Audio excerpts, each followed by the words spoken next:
Welcome to another episode of The Neophytes, a special series within the Never Close the Inquiry podcast, wherein my good friend Thomas Maybe and I sit down and talk about current issues in politics. We are not experts, neither of us, and that's kind of the whole point. If we repeated our conversation today with the benefit of more time to think things through, it would be different, maybe in small ways and maybe in big ways. The message we're trying to convey is that it's okay not to know. It's okay to keep learning, and it's okay to change your mind. In fact, it's probably good. The fact that you believed something before doesn't mean that when presented with new information or upon reconsideration, you're still locked into that prior view. It's okay, in other words, to never close the inquiry.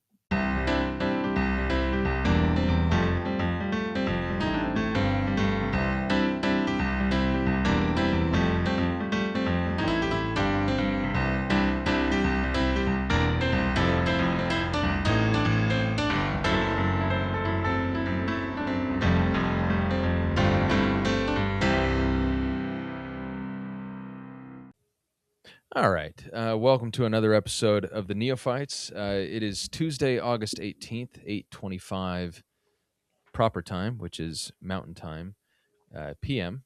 Not sure if I mentioned that. Sitting here with sitting here virtually with both Thomas and Channing, and we're going to knock this out in a tight, we'll call it 35. It probably won't be quite that tight. We'll see. But we need to beat an impending migraine, which may afflict Thomas in the coming minutes. The theme of today's episode, whenever you happen to be listening to this, is why do smart people do stupid things? And wait, Channing, fear not. The theme, why do smart people do stupid things? There are a number of reasons I was thinking about that today. But before we get on to the meat of what we're going to talk about, let's have a moment for our sponsors. And Channing, I'll let you go first because you really are doing a bang-up job for our YouTube watchers. For those who are listening, can you feel it? Can you feel it, people listening? Can you feel the Dr. Pepper sitting so beautifully in screen? I am drinking Dr. Pepper once again, caffeine free. Thanks again, Utah. Appreciate that. Delicious. Hits the spot every time. You know, I've been looking for that every time I've been in the store since you mentioned it. And which chain do you go to? Yeah, is it like Harmon's or like Trader Joe's? You're not going to find it there. Well, no, you're not going to find it at Trader Joe's, of course, unless you know Smith's. So I have not been to a Smith's since. I've been to a couple Harmons, and where else have I been? I feel like I've been to a few different stores, but I haven't yet seen it. So to be honest, it's at Walmart. I've been to Walmart and I didn't see it. That's where I get my fix. Okay, well, I'm not going to worry too much about it. I'll find it. My sponsor for this evening is, as per usual for our PM recordings, A&W Zero Sugar Root Beer, which is really the best zero sugar root beer on the market from my perspective. And he's tried many. I have tried many. It's very good. I should say it's the best on the mass market. There is a better one I had at a diner in New York when our son was born, but I haven't been able to find that since. So, Mabes, do you have a sponsor this evening? I have water. Yeah. Thanks to the good Lord. Makes sense. I did see a chart of the most popular sodas of every state, and Utah's was Diet Coke. That checks out. And I think Washington was like one of the only other Diet Cokes, and everyone else was Dr. Pepper. Really? Yeah. I thought Diet Coke had like kind of the queen, the king. Yeah. See, that's what I would have thought too, but according to a random chart I saw on the internet, that's not true. So, Well, I do love a good random chart on the internet. But I did see that Michigan had Verner's, which made my heart very happy. Yeah. Wow. Have you had that, Hagen? No. They come in a glass. It's a ginger ale.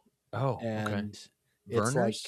Yeah, it's really strong for a ginger ale. It has like a lot more. I do love a good ginger strong in it. ginger ale. Yeah, so it's nothing like Canada Dry. Canada Dry is just kind of like flavored water in comparison, which I still like Canada no, Dry. I'll tell you what I but- love. I like ginger beer, just stronger than Oh ginger ale. yeah, that stuff's I pretty like strong. ginger beer too. Yeah. Have you ever had that stuff that's the Australian one that they have at the markets that comes in that really weird, like short Oh, stout? Is that Australian? The Bundaberg or whatever it is? I think it ships out of That sounds Australia. German. I It feel sounds like sehr Deutsch. yeah, Maybe it is Australian. I think I have. maybe it's Austria. I don't know. I One of just them. remember seeing an A where it was coming from. Now, granted, I thought it said Australia, and I thought that was weird because obviously the name. Australian. Sorry. Yeah. Well, good to know. And maybe we can introduce some new sponsors. Some small Austrian companies that are in need of, I don't know, having their market reach expanded. Okay. So we've done the sponsors. Now, going forward to tonight's subject, why do smart people do stupid things? So two things that started me thinking about this recently. One is the collapse of the Situational Awareness hedge fund, which we'll address in a minute. And the other was an interview I listened to on the Wall Street Journal's excellent daily podcast with Gary Tan, who is the CEO of the startup accelerator Y Combinator. It's like a kind of an early stage venture capital sort of thing. They get approximately 100,000 applications every year from hopeful entrepreneurs who are looking to have their startup accepted and effectively sponsored and pushed forward by one of the most prestigious startup accelerators out there. None of us are really immersed in that world, but Y Combinator is, as I understand it, huge for people, in the startup world, at tech world. A lot of that. I see a number of posts about YC on LinkedIn, and then don't look at them very much because I'm in other worlds. But for a number of people, big deal. Anyway, in this, the interview was ostensibly about AI, but they talked about some of what YC had been investing in, had been accepting recently, and one of them caught my eye, and I just thought it was kind of funny. There's I don't know if you guys have seen this. Maybe you may have actually seen this on Reddit, but there's a mosquito killing micro drone. Mm-hmm. The company is called, I'm going to butcher this. It's TORNYOL. We'll call it Torniol.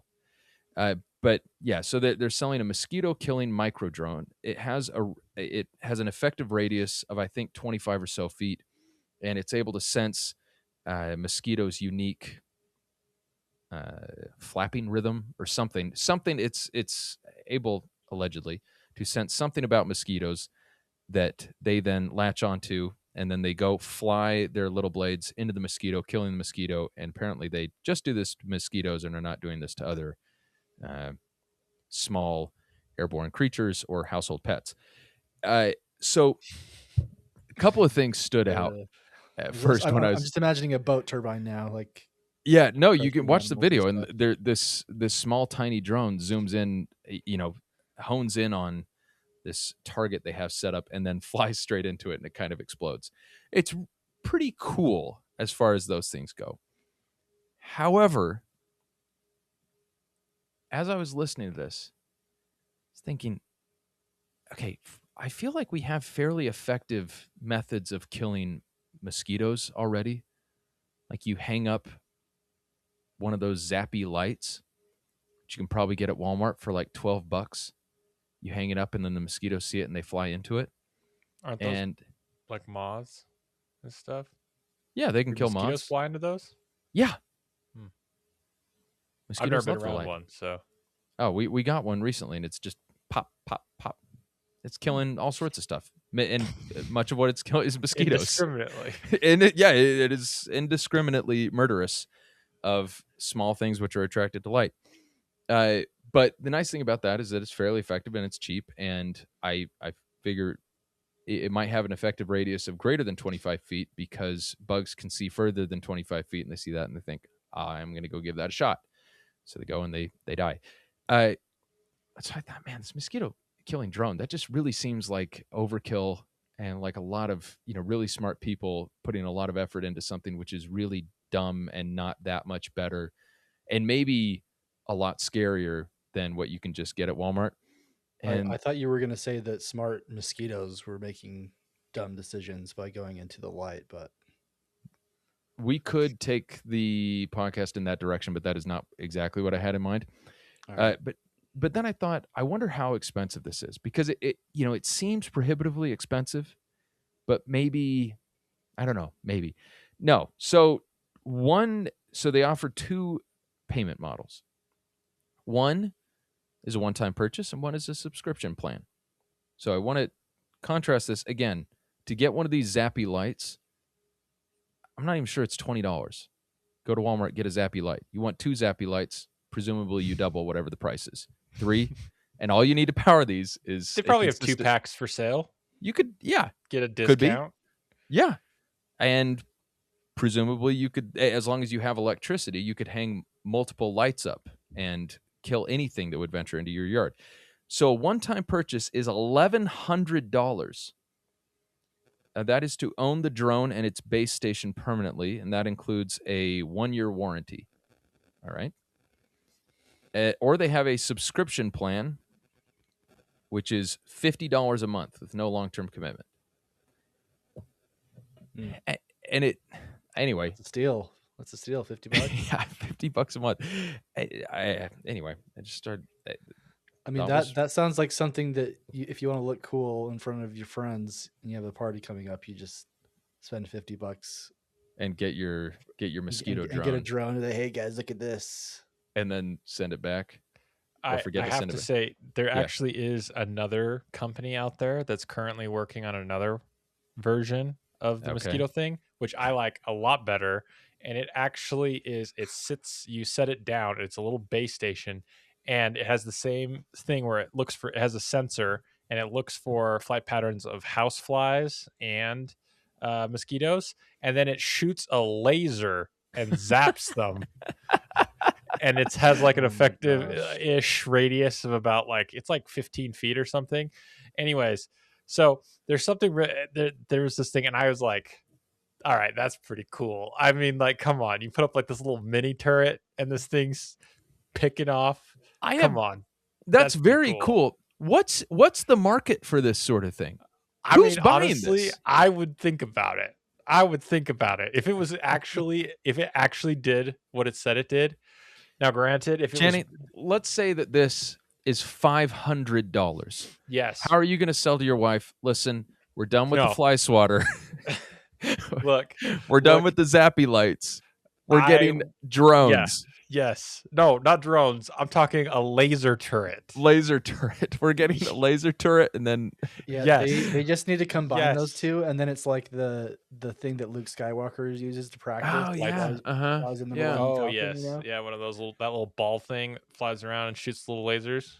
I mean, I'd be concerned about whatever's going through whatever's going through your body when the lasers go through you to try to get so that was part of the concern, was what if it hits you in the eye? Yeah, I mean, there's bugs to work out. This is a pun. This is a miniaturized version of actual war fighting equipment. Yeah, military. Yeah, exactly. That's why I would have to own it. The fact that I have a miniaturized device that does everything we ever saw in the movies, and it's just pinging things out of the air. Come on. See, and here's my thing. It's you could be there's so many useful things that people could be doing and investing their money in, and you have very smart people who are putting together very expensive ways to kill household pests. By the way, it would be cheaper to just have pest control come. Anyway, carrying on. Might I put this in though? Have you ever thought that this may be a way for people to also practice military applications, but have the public sector kind of fund some of the research? Have you not thought about that? I feel like that is almost the exact opposite of the way most companies approach it. I wonder if this laser will give people cancer. No, like Let's if you just put test this this up and and you let get people this buy tuned in, and then you're like, all we have to do is make this bigger. I'm I just saying. feel like it's okay. I can see more or less where you're going, but I do feel like it's in reverse because I think there's got to be room in that trillion or $1.5 trillion budget at the Pentagon to get you some money easier than you can get money from Y Combinator and other people to build a mosquito killing drone. A person killing drone. The military will pay a lot of money for that. Maybe these are the ones that weren't able to get that funding. So they their moved on plan to B. smaller target. Yeah. Plan B. Okay, yeah, Why possible. are you so anti-capitalism, Hagen? I just find the oh gosh, it's gonna be a wrong word. I think Silicon Valley is an insular space, and this where we're going to get back to our theme eventually, but the this idea of smart people doing stupid things. I think a lot of very smart people, the elitists, the elites of our society, they spend a lot of time in fairly insular spaces and sometimes get a little high on their own supply and do dumb things. And that leads to the proletariat, so to speak, no longer having trust in the elites or the institutions they tend to run. So there can actually be downstream deleterious effects on society because of, I think, these dumb things that the wealthy do. What I hear from Hagen is that he doesn't like really smart people being passionate about something, and if it's not something that he thinks is useful, then it's dumb. Because he's like, there's like someone that might be like gets really bad bumps from mosquitoes, and they have this like burning passion to eradicate these things, and so they come up with this really cool design, and they go this whole night, and Nick's just over there. I'm over there. Stupidest smart person. Yeah. No, I'm over there bite free because I'm sitting near one of those murder lamps that I bought for $15 at Walmart. Yeah. Hey, have you ever asked yourself, is that causing cancer? That weird glow? Nope. No, I have not, and intend not to. So the second thing, maybe this is a little more explicitly stupid. We'll see. Maybe it's not. Yeah, I mean, there's a whole philosophical thing here where we could get into. We'll get to it. What is being stupid? He spun us up for it. Yeah. Don't fear not. So the second thing, how familiar are you guys with the sort of collapse of the Situational Awareness Fund? None. Okay. 0. Really? Okay. What in the world is a situational fund? Impressive. Situational awareness. So, well, it's a company. I know what situational awareness is, but did you say fund? FUND? I did. So listen. Okay, I'm going to read part of this article from CNBC, which has a lot of excellent business coverage, financial markets coverage. We're going to go from there. 2 years ago, Leopold Aschenbrenner. Oh, geez, it's a German last name. You know, should have done his homework. Aschenbrenner. Aschenbrenner. Yeah, Deutsch. Nice. 2 years ago, Leopold argued he was one of few people in the world who saw the future clearly. In a sprawling 165-page essay that became required reading in Silicon Valley, the former OpenAI researcher positioned himself as a kind of prophet for the coming age of artificial superintelligence. By the way, 2 years ago, I think he was 24. Maybe he was 22.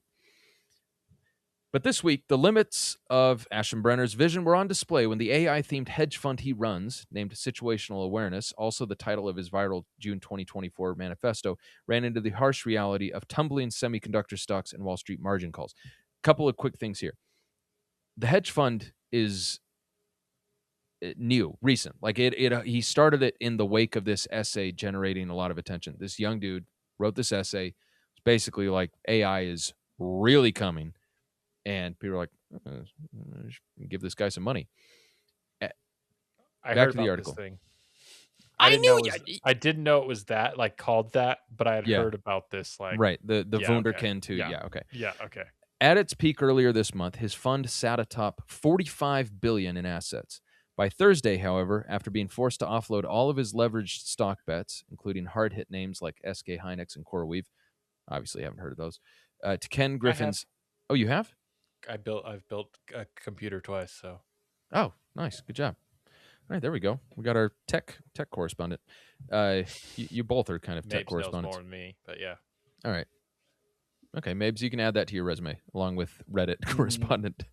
To Ken Griffin's Citadel at a discount, the fund's holdings plunged to around $10 billion, according to people with knowledge of the situation. $45 billion to $10 billion. Not good.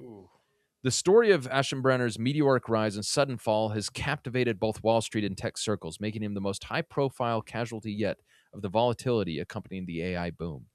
A polarizing figure, his online followers saw Aschenbrenner, a Columbia University valedictorian at age 19, so a smart, as a genius of the next big thing, and followed his fund's quarterly filings for clues on hot AI stocks. Before this month's decline, Situational Awareness racked up gains of more than 1,000% since inception, the Wall Street Journal reported last month. The journal noted Aschenbrenner was just 24 years old. By the way, he's going to listen to this and think this guy has butchered my name. Meanwhile, critics pointed out that Aschenbrenner had no experience running money prior to launching his fund in July 2024, calling him more lucky than smart. Turns out, prescient criticism. Some noted that his early work experience was at the doomed crypto firm FTX. Oh, jeez. Oh, where he helped now disgraced founder Sam Bankman-Fried run a charity out of a Bahamas penthouse. Others on Wall Street, including former traders at global investment banks, noted that in light of reports Situational Awareness used as much as 400% leverage, the collapse wasn't shocking. Basically meaning that a lot of smart, very wealthy people gave him a lot of money to invest in stuff, and then he borrowed way, way, way more to do the same.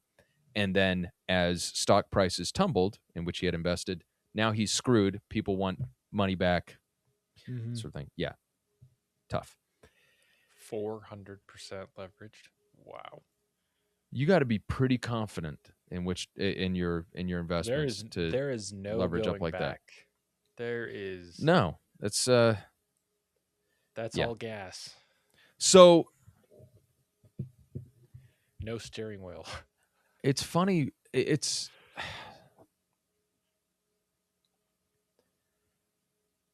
so this guy, by the way, I read the introduction to his essay. I hope the remaining 164 pages were pretty darn good, because that first page was okay. I'm going to use it. I bet you he used AI to make it. I don't know if he did, but I hope he did. That'd be pretty. He should have if he didn't. It would have been. I mean, he would have been leaning in. I mean, he wrote it in June 2024. I think. I don't know that it was. Was it good enough then? AI was good enough. 2024, right? Yeah. I mean, it would have been way more obvious, but okay. Well, I don't know. Maybe he's a good writer who just happens to write like a robot. So anyway, those M dashes. Point being, the to this very long intro is here we have a couple of situations. Very smart people deploying capital in, I think, kind of interesting ways. And it just started me thinking about this more general philosophical question. Why do smart people do stupid things? And actually, for the first reaction on this, Mabes, I'd like to go to you as our psychology correspondent. Yeah, I think it would depend on,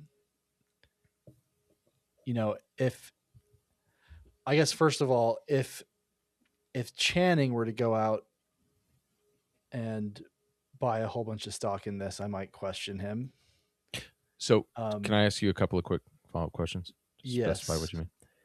When you say he's buying stock, what is he buying the stock in?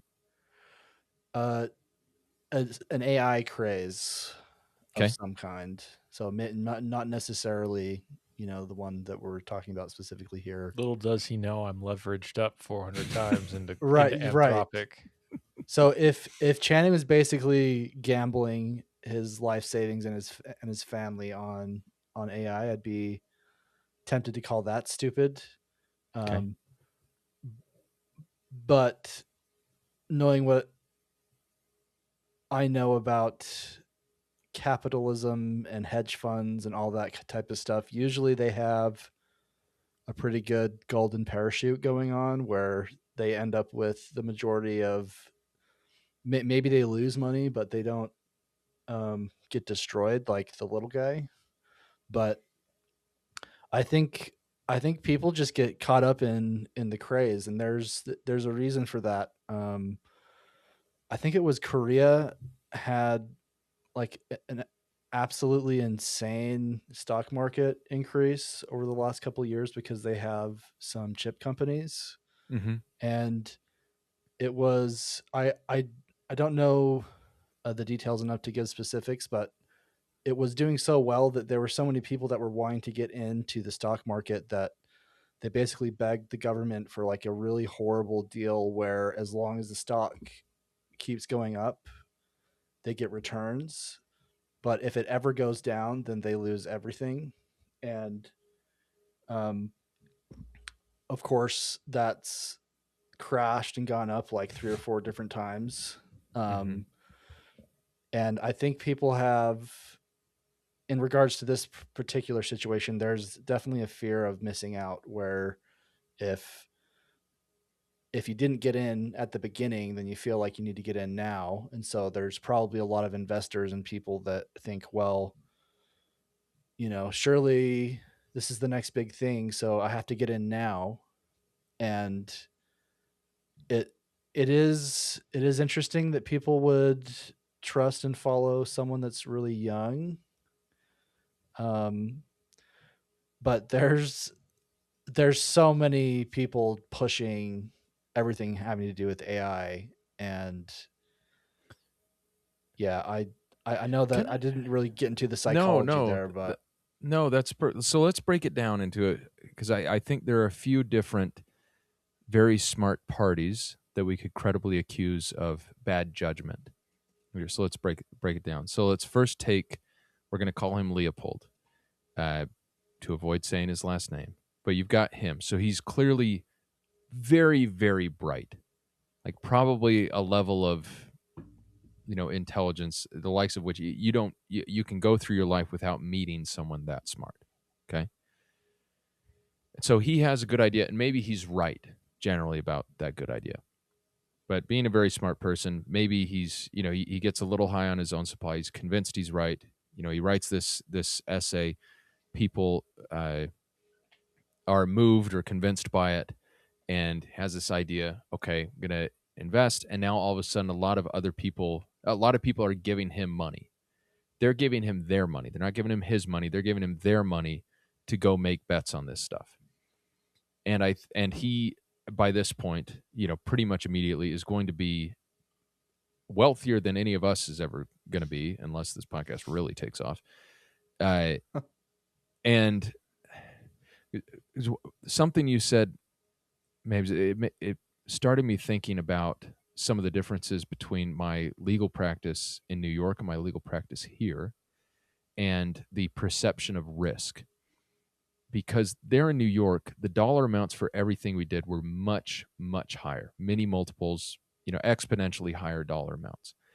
However, the clients, at least the people we knew with the clients, were pretty uniformly at less personal risk than people here who have much smaller companies or much smaller loans or whatever, but for whom these assets are a much higher percentage of their total holdings or whatever.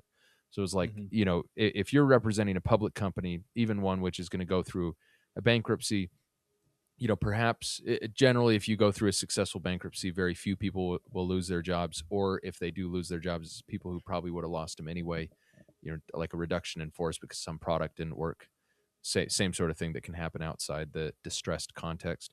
But you don't know those people. The people you're actually dealing with are the C-suite, people that tend to keep their jobs, or if they're going to lose them, have some kind of golden parachute where they're leaving not just okay, but wealthy. Whereas here, I feel like I represent a lot more people.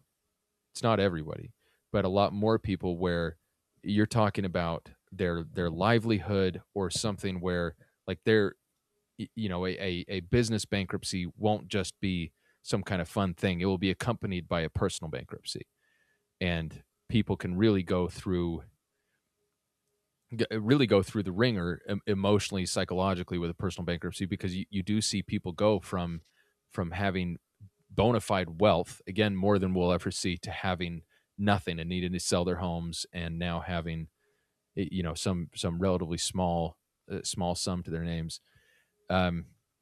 Sometimes you even see criminal liability because people tend to not be great with their paperwork when they don't have whole nice fancy accounting teams to do all that stuff. So circling back to this idea of the Wunderkind investor who convinces these people to give him money, and then he invests it, and he takes risks that I think from the outside sound stupid, like leveraging up a ton and then using those borrowings to bet on stocks, where if those stocks don't go up, you're kind of screwed.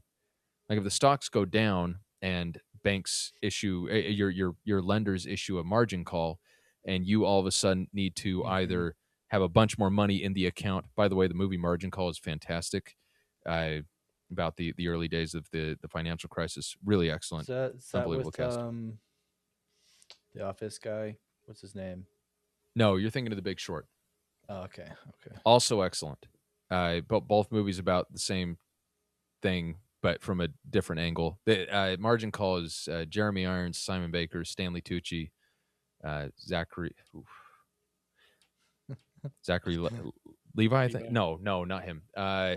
Whoever plays Spock in the more recent Star. Quinto. Sure. Zach Quinto. Penn Badgley. A number of other people. Demi Moore. Kevin Spacey. Wow, it's really got... Okay, I mean, interesting guy, but great actor. Yeah, but back to this. Your lenders issue a margin call. This is what happened here, where the stock prices in which Leopold had invested went down, and now the lenders are mad, and so he has to get a lot more money very quickly, and so he has to sell a lot of the most valuable assets the fund has, and it just becomes this kind of spiral. But I'm guessing that he is personally fine. Like did he take any serious personal risk so long as he didn't break the law?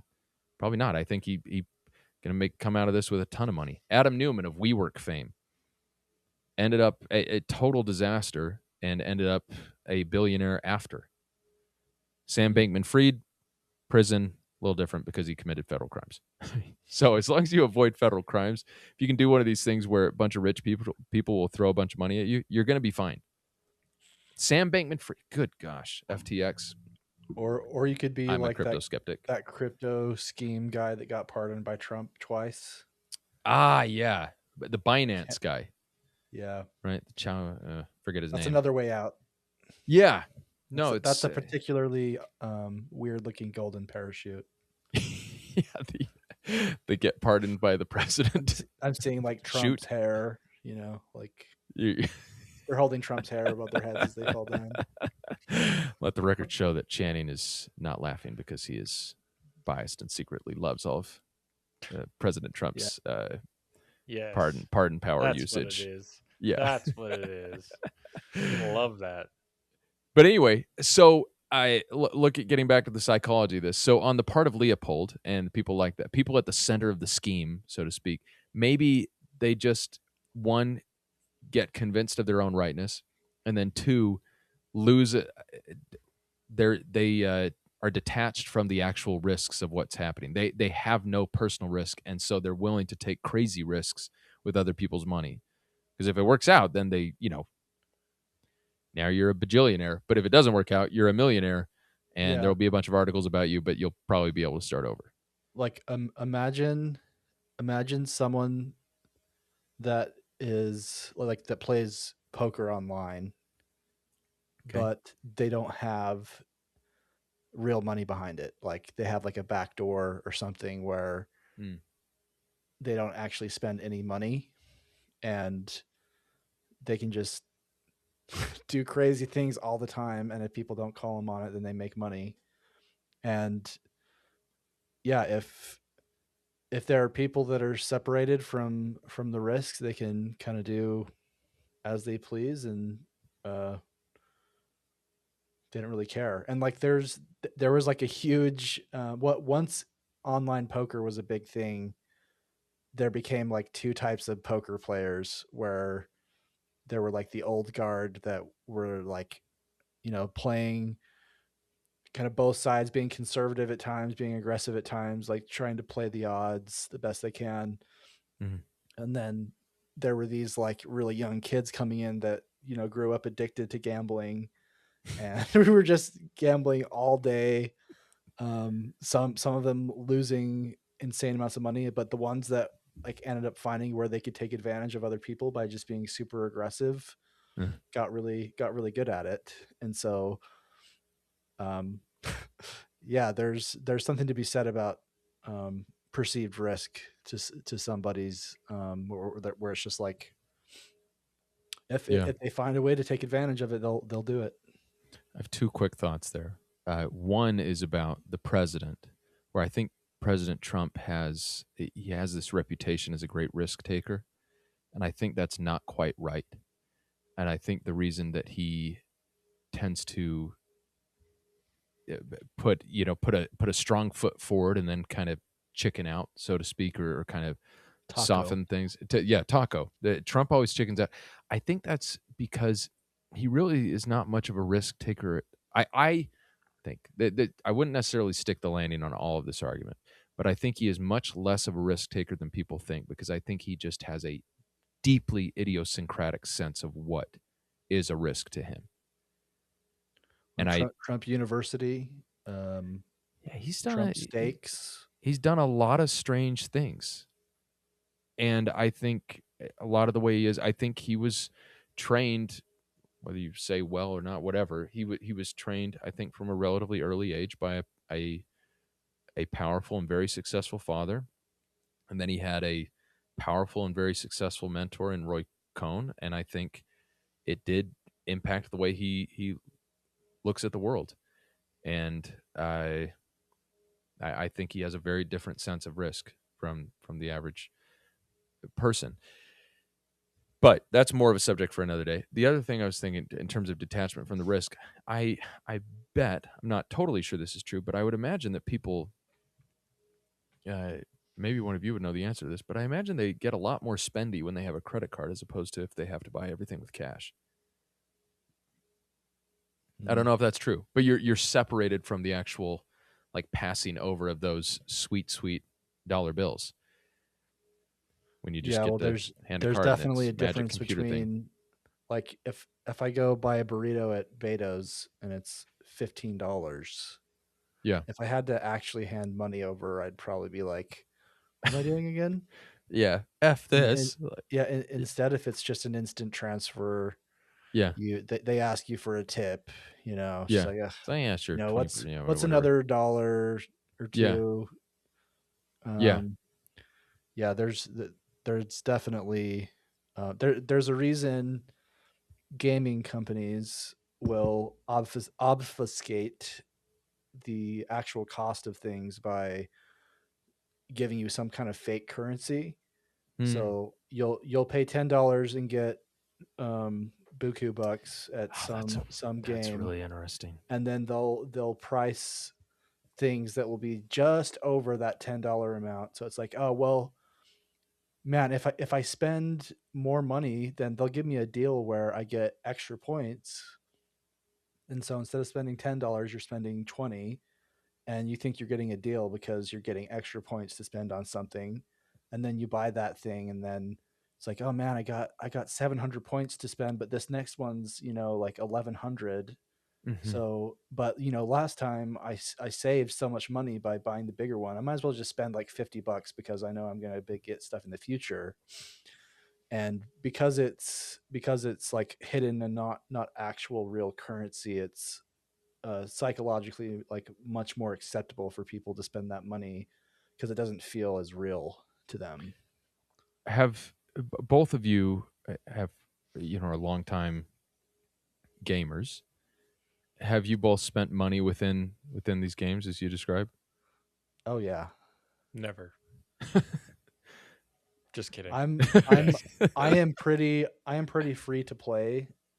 But for some games that are very fun, yeah, absolutely. That's why I know. Yeah. I'm not speaking from a theoretical. Yeah, you're speaking from I'm hard speaking from experience. it's like, well, maybe I should just buy that $100 one. I've never done that, but the thoughts cross my mind. It's like, I'm going to spend this money anyways. I might as well just save and just buy it all at once. But that's how they get you. So okay, man, this is really interesting. So that if we're getting back to the hedge fund situation example, on the one part, you have the person at the center of it who's running it, who is separated somewhat from the actual risk of investing. Yeah, there's a lot of pressure. You want to make your investors whole, and like there's a lot riding on you. And it's going to be very embarrassing if things don't go well. But it's not the same as, I don't know. You're playing with someone else's money. Then there's the other side, where there's all the people who throw money in with someone who wrote a great essay, perhaps assisted by the thing about what she was writing, but who has no investing experience and is hyper focused on this one thing.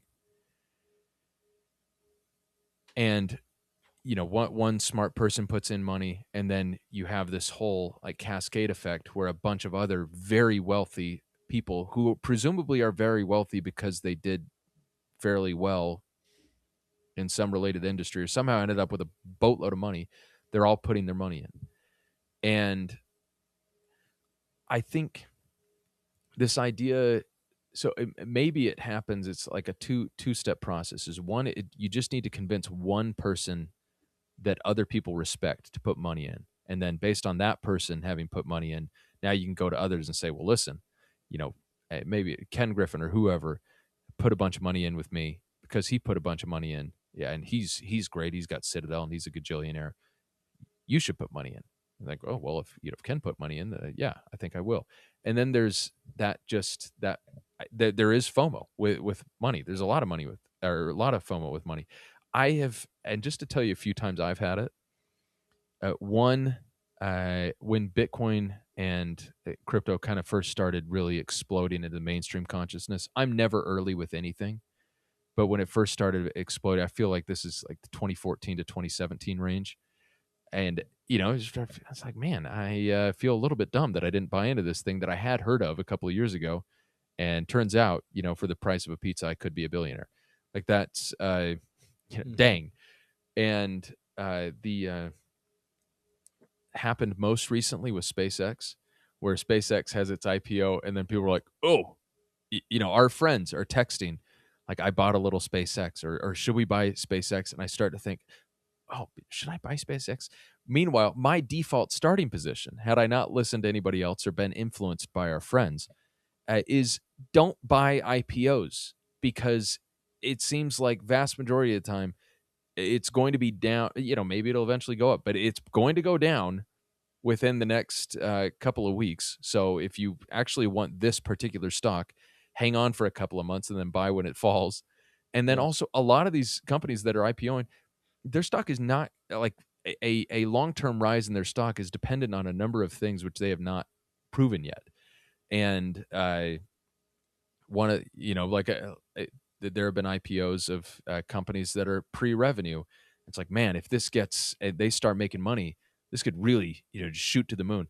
And then fast forward 5 years, they're still pre-revenue. And this is, you just hold on and you hold and you hold and you hold. And yeah, anyway, so I'm glad I didn't buy SpaceX. Couldn't have really, or it couldn't have bought very much. They had there was a lot of sketchy stuff going on with the SpaceX deal. Like I can't remember what rule it is, but they have like a process that you go through to make sure they value you at the right, or in the approximate amount. Yeah.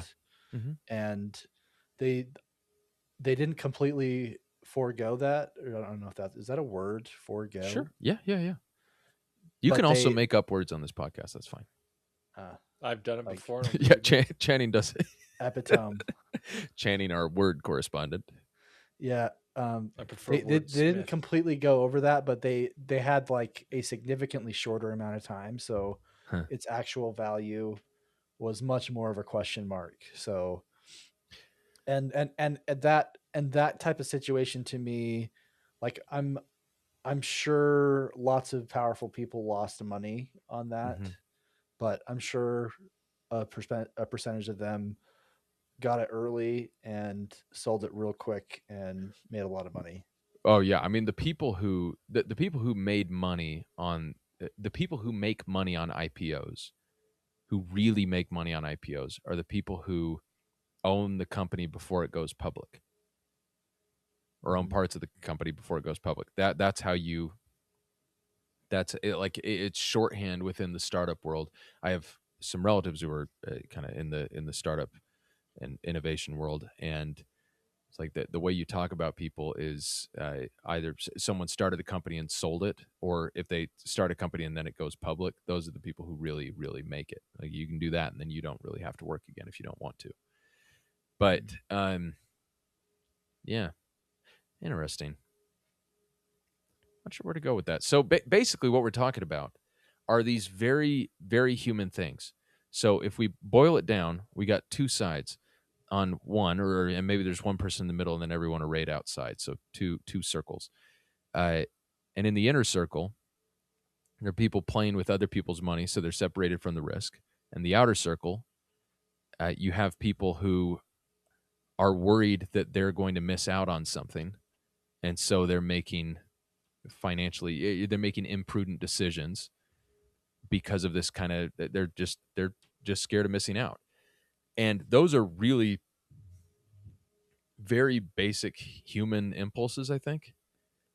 And it's funny the degree to which they affect the elites, quote unquote elites, the people who, based on their educations and career track records, we would assume would be the very best of society in terms of decision making, just really are not that different from the rest of us, if at all. That's what I've been thinking about this whole time. Yeah. That this discussion has been happening is that, like, at the end of the day, really smart people are still people. Yeah. Like they're still humans, they're still people, and they still have all the human foibles, right?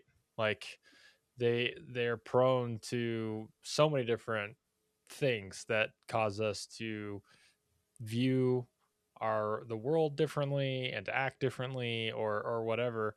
And so you really you really have just an interesting situation where people are smart and may have historically made some good choices. And honestly, that's all we can like look at, right? Is like, oh, historic choices, and try to like follow people that were like, well, they have a track record for making good decisions. Like, I mean, I would err on like listening or following someone that way than, but it's really something that everyone should be cognizant of, is be wary of who you're following. Everyone that you're following is human, which means they've got blind spots, they've got all these things. And so it's just really, it gets magnified, I think, in the world where so much money is getting thrown around, Mm. because you then have this, there are like these consequences that like I almost can't even fathom, right? Like you start talking about certain numbers and I'm like, I can't even count that high, right?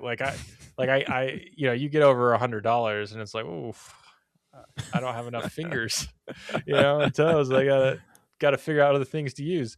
But yeah, like it just becomes magnified, and so people look at it and go, oh man, those are really really dumb smart people, or if someone gets, honestly, if they get lucky and they get some good numbers and people are like, that's a really smart person, I mean, look at what they did. And Yeah. you're like, well, like, does one or two good choices make someone smart? I don't know. I Yeah, think what there's a lot of yeah, chance involved. I Like think what yeah. imagine if someone was like, you know what, oil is doing really well, I'm gonna invest because Uh-huh. it's just a constant, like it's always there, people need it so much, and then someone decides to invade a country that has a lot of impact on oil. That's hard to even imagine. Yeah. And so unfathomable. Or like imagine if this Aschenberger guy or whatever his name is. The Deutschen fellow. Like imagine if he was 22 at the time of Bitcoin and he convinced a bunch of people to invest in Bitcoin, and then now they would be like super rich, you know? So a lot of it has to do with chance, a lot of it's timing, and maybe there's like lightning in a bottle moment happening, but yeah, there's way more factors involved. And so I guess what you're saying, Hagen, is we should all be conservative because we don't ever know what's really going to happen. A couple of things, because I think this conversation is really about we haven't named them, but it's about different biases. We haven't named them, and I don't know what to name them, but it's about different cognitive biases, including confirmation bias with the people who make one big bet that pays off, and now it's like, wow, they're a great bettor, and we're gonna go with whatever they say. And then you have that bias internally, where if you do something and it works out, all of a sudden you start thinking maybe I'll do something else and that'll work out too. And you see, one of my favorites is how someone will get famous for expertise in one particular subject area, and then we want them to start commenting on everything. Like that's a good idea. That's what I hope happens to us. Yeah, well, that is right. We do think we should actually comment on everything. And in fact, we shall comment on virtually everything. Well, and I mean, if this podcast immediately blew up, we would think whatever we're doing is great. Now, granted, we don't really know what we're doing. So it may be. Like we could go viral right now. If Channing just starts saying the N-word over and over again, I bet we'd get a lot of traction. I think we would. Channing, there are ways. Why would I do that? There are ways that people can like kind of force get famous real quick. Yeah, thinking of like the Hawktua girl. Oh gosh, also was got into the crypto stuff as well. Wild that she honestly I was so upset that she was gaining momentum and gaining popularity and all these things for something so sad that she went viral for, and then the only way she screwed it up is she messed up a crypto deal. And like seriously, like she was on the track. Like I was like, this girl is just like she went from providing she just went a little too far. She went from she somehow took a funny response about fellatio and turned it into generational wealth. But she flew too dang close to the sun. She flew too high. She flew too high. She had one of the most popular podcasts in the country.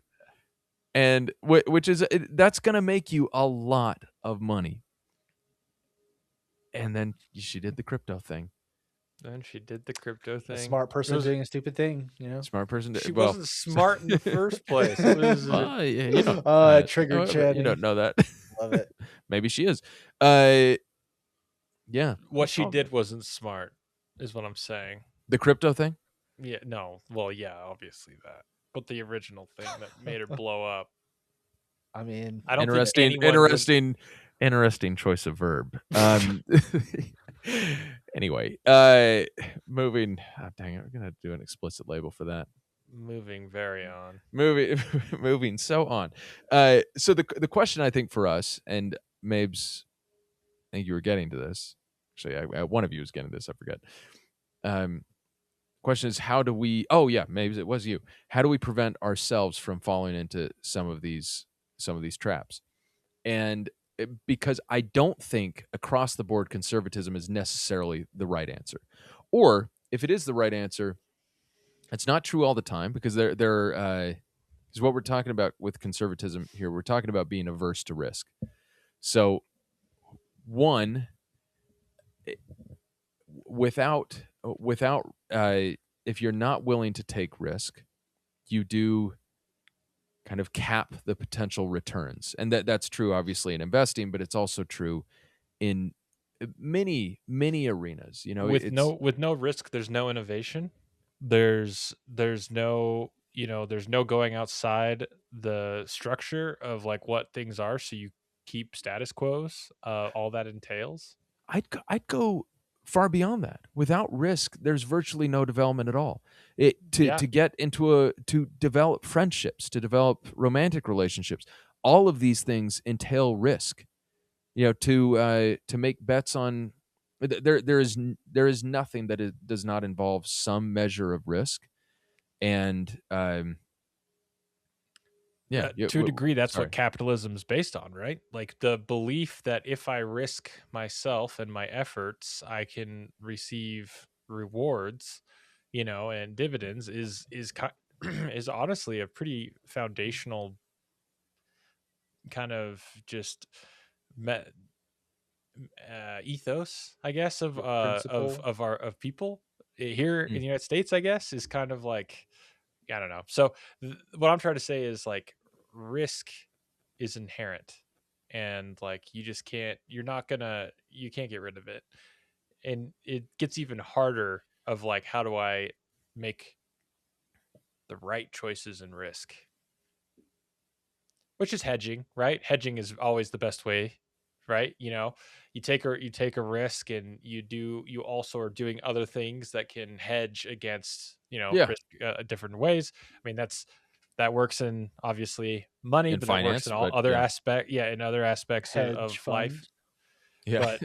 But I think that's one of the biggest things, right? Is that like, don't do anything that you're not hedging, right? If you're all inning on something, that is a all-in strategy, and everything that entails. That means you win, you lose, you live or die by that decision, So when you all in something. Yeah. Well, I think we need people who effectively go all in on things, and the people that you read about in the papers, the people whose names you will know, tend to be people who went all in on something and for whom it paid off.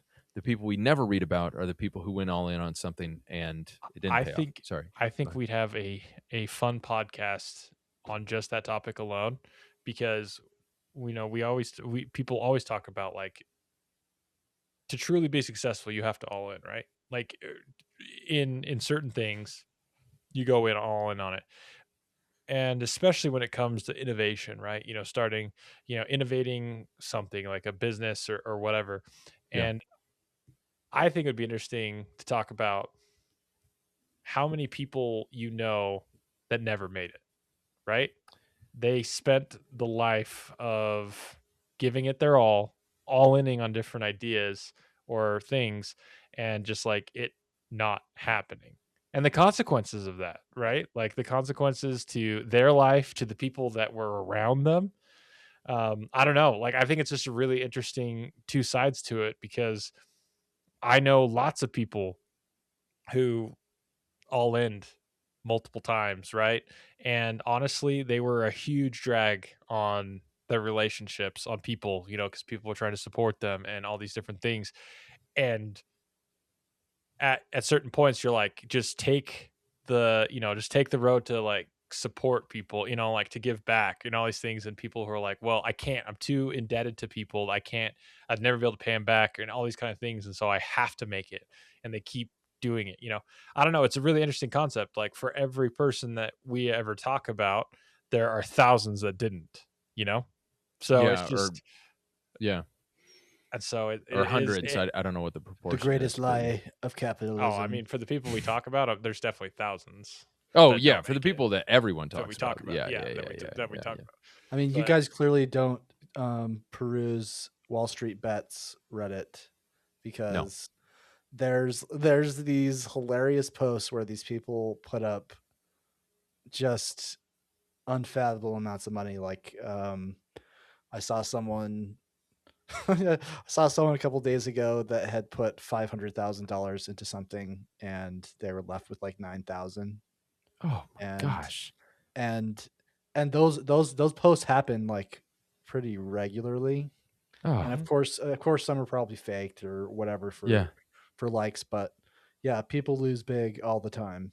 It's very common. No, I know people do it all the time. And actually, that is something that I've read is becoming more and more common in the generations, the youngest side of millennials and under, is that like there's I'm going to butcher this. For some reason, is it fatalism? Mm-hmm. Fatalism. Yeah. There's a fatalism Like, kind of a situation where like they're oh like, yeah, it's just kind of like, well, I either shoot for the moon and make it, or I crash and burn, and I would have been in the bottom anyways, and I wouldn't be that much better if I hadn't taken the shot. So a lot of people are just like, Wall Street Bets is probably the poster child of a very deep-seated feeling in some of these younger yeah. generations. Okay, let's end soon, but I want to just a couple of brief thoughts on that, because I think we introduced a couple of additional podcast episodes. But I think that fatalism you're talking about, there is this kind of widespread sense of there's been a widespread collapse of trust in our institutions, not just in the government, in the physical institutions, or the whatever ethereal thing we might call that, but in our system of government and our structures, but also in the American dream, the sense that if you work really hard, you will be able to create a nice, stable, sustainable life for a family. And I read a really interesting article. I feel like we already did talk about this to some degree. Actually, we might not have. Nope, I think we haven't. But it talks about how Gen Z, they do, we're speaking generally, not obviously there are many specific exceptions, but in general, they have a very different relationship with work than from prior generations. And the line that really stuck with me from this article was Gen Z values money and free time over job titles. And I thought it was a very funny line because, one, I think for us, I think this would be what our parents would say, but the relationship between money and job titles is direct. The relationship between money and free time tends to be inverse. And, so there's this question, does this old idea that if you work really hard and put in, more hours means more money, and more hard work means more money, is that idea genuinely obsolete, where this fatalistic attitude toward life makes sense? You're going to be at the bottom almost no matter what. So take these massive kind of nihilistic bets, and then if it pays off, you can go get a country club membership or whatever it is. And getting back to my personal conservatism and risk aversity, I believe and let me caveat this again. I'm saying this from the perspective of someone for whom the old ways have worked. And I say this from a place of, we'll use the term, whether you want to call it privilege or luck, I recognize that the old ways, my white privilege, the old ways have worked for me. They've been easy in a sense. My parents did the old ways, and I kind of followed more directly in that track than many. I not only am I a lawyer, I'm a lawyer at my dad's firm. I work downstairs from my father,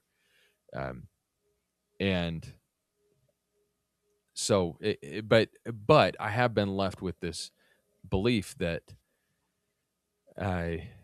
there is still a path here. If you work really hard, you can.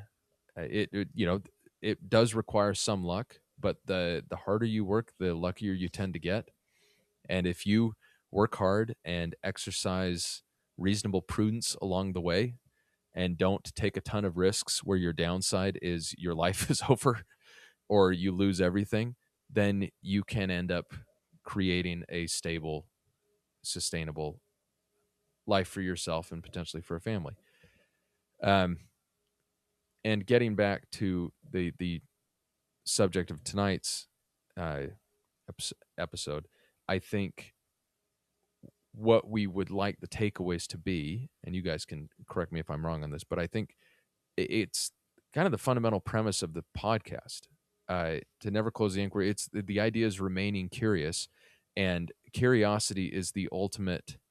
Constant curiosity, I think, is a tremendous antidote to cognitive biases. If you're going to, because constant curiosity makes it difficult to buy in fully on these things, because you're never closing the door on being wrong. And to make some of these bets, you have to close that door. If you don't close that door, then maybe second thought, and you don't give $10 billion to a 23-year-old. Anyway, that's kind of my takeaway for the evening. Yeah, I think you're exactly right about being curious, because I know that if I wasn't curious, I'd have way different beliefs than I do now. And I do think that people that are able to kind of close the door on things, so to speak, sometimes it can work out really well. Yeah. And maybe in your case, being conservative has worked out really well. I think that maybe in terms of what you were discussing in that regard, I think one of the real big factors of that is that, 40 years ago, someone could start working as a mailman and support their family with a single income and go on vacation or whatever. And now that's not possible. And so I think the floor, that quality of life just isn't the same with the amount people are getting paid right now for certain jobs that were normally going to supply that. So like, I wouldn't expect someone that would work like a minimum wage job to have like everything that a lawyer would have, obviously. So there's obviously a balance there, but I do think that the difference now is that there's just been an inflation where people are not making as much to cover the difference in the cost of living. And so people do start to feel like if they're not going to get ahead in life, they have to take risks. And there's so like it would be like, oh, I would love to be conservative, and I would love to, like, be safe, but to me, if I want to have a life that I think I deserve or need, then I have to take risks. Channing, before you say something, let me just one quick response on that. I think those are some very good points.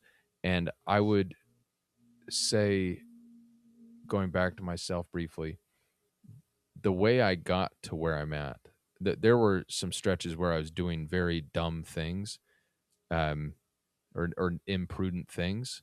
Say, I was for a few years really not a good college student, and I ended up where I am because of things which were not within my, direct control. Like I can't take credit for them. And so where I ended up was it involved a ton of luck. Getting back to but to your point of things have worked out well for me.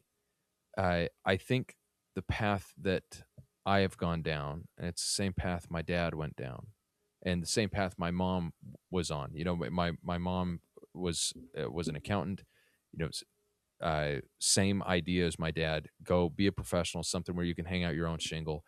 And then she left the workforce to be a stay-at-home mom when after my brother was born. But same concept, same basic idea. When you choose something like that, one of those traditional, professions, you want to go work for a company rather than start one of those less risky paths, you cap your upside. You do. Like let's assume that nothing about our positions changes materially. Like I'll be a lawyer at this firm for Rayquin and Eberger for 30 years. The podcast eventually kind of blows up, but we don't get rich from it. And Channing's online store, does fine. Actually, maybe Channing has the highest upside here. But if I remain a lawyer, I will make a lot of money, but I will never make there are lawyers in New York who would make this amount, but so maybe let's make it a ridiculous amount. I'm never going to make $50 million in a year. Never going to make. I'm never going to make 20 or 10 or $8 million in a year or whatever.